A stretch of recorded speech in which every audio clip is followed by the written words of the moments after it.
تاریخ میں پہلی بار اسرائیل کو شدید ترین جنگی مشکلات کا سامنا، اسرائیل کے اندر ایمرجنسی کا نفاذ، اور تو اور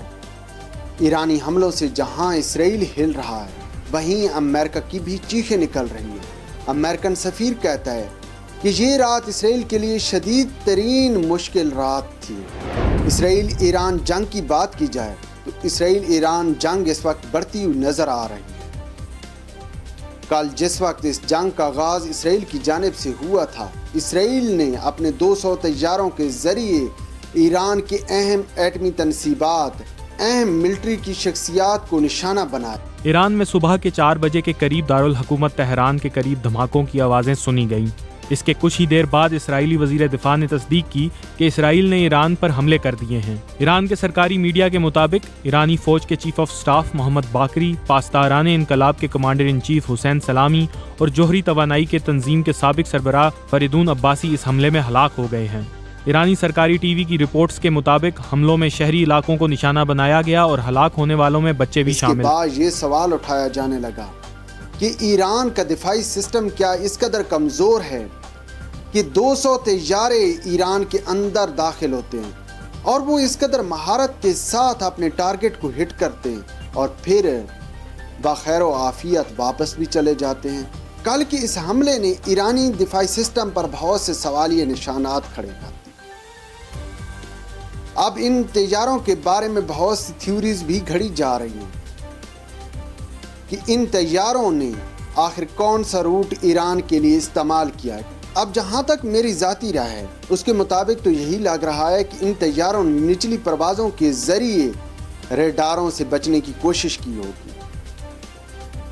اور یہ تیزی کے ساتھ ایران کے اندر داخل ہوئے ہوں گے اور ایران میں اپنے ٹارگٹ کو ہٹ کرنے کے بعد اسی تیزی کے ساتھ واپس چلے گئے ہوں گے۔ لیکن اس کے ساتھ ساتھ ایک اور سوال بھی پیدا ہوتا ہے کہ اس 200 کلومیٹر کے ایریے میں ان طیاروں نے ریفیولنگ کہاں سے کروائی ہوگی۔ اس حوالے سے بھی بہت زیادہ خبریں گردش کر رہی ہیں، لیکن ابھی تک کوئی مصدقہ رپورٹ سامنے نہیں آئی ہے۔ لیکن اسرائیل کی جو کل کی بربریت تھی اور اسرائیل نے جس طرح بین الاقوامی قوانین کی خلاف ورزی کی ہے، اس حوالے سے امریکہ سمیت دیگر تمام یورپی ممالک خاموش بیٹھے ہیں، اور تو اور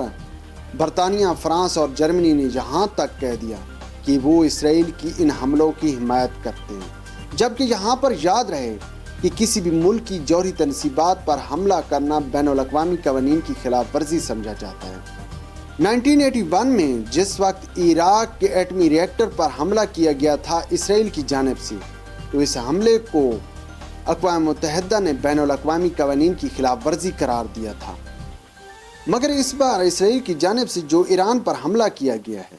اس حوالے سے عالمی برادری مکمل طور پر خاموش بیٹھی ہے۔ ایران کی جانب سے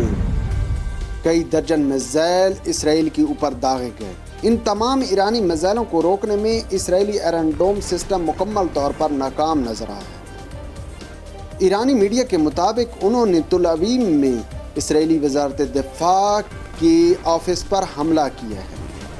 اور اس حملے کی وجہ سے اسرائیلی دفاعی عمارت مکمل طور پر تباہ ہوئی ہے۔